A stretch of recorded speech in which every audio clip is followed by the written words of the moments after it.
Bonjour, j'espère que tu vas bien. Aujourd'hui, nous allons aborder les 6 astuces pour pouvoir bien démarrer le mois et ne pas être dans le rouge. Tout d'abord, il va falloir que tu fasses un état de tes dépenses fixes.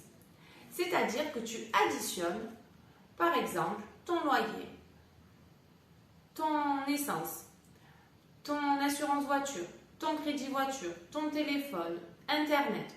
Toutes ces dépenses-là, tu vas les additionner et ça va te donner un certain montant. Ce montant, tu vas le déduire de ton salaire. Du coup, il va te rester une certaine différence. Nous, on va partir sur une base de 700 euros. Ces 700 euros vont te servir pour tes dépenses diverses. Tu vas aller à la banque, tu vas retirer cet argent.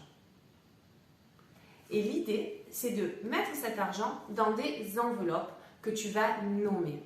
Par exemple, tu vas nommer une enveloppe course, tu vas nommer une enveloppe pharmacie, tu vas nommer une enveloppe plaisir, une enveloppe loisir. Enfin, tu peux nommer tout un tas d'enveloppes, tout dépendra des besoins que tu vas avoir. Avec ces 700 euros, tu vas les dispatcher en fait dans ces différentes enveloppes. Par exemple, pour le budget course, tu vas te dire, ce mois-ci, je vais utiliser 500 euros. Pour le budget pharma, tu vas utiliser 70 euros. Pareil, peut-être pour le budget loisir. Ça, c'est toi qui vois suivant les besoins que tu vas avoir pour ce mois-ci.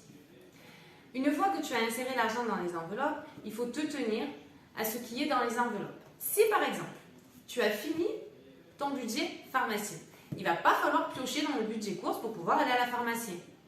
Tu attendras le mois suivant. A contrario, si tu n'as pas utilisé tout ton budget loisir, il va se cumuler avec ton budget loisir du mois prochain, ce qui te fera gonfler ton enveloppe. L'objectif en fait de cette méthode, c'est de moins utiliser ta carte bleue, d'avoir moins de dépenses superficielles. Par exemple, aller dans un parking, payer en carte bleue parce que tu n'as pas 2 euros sur toi. Pareil, aller au petit casino, prendre un paquet de gruyère ou une baguette parce que non plus tu n'as pas de monnaie sur toi. Tous ces petits paiements en fait que tu vas faire tous les mois, ils vont se cumuler et à la fin du mois, ça te fait un gros montant. Tandis que si tu utilises ce budget des enveloppes, tu verras que tu finiras par faire des économies tous les mois. Et ces économies, en fait, elles vont augmenter. C'est ce qui s'est passé pour moi.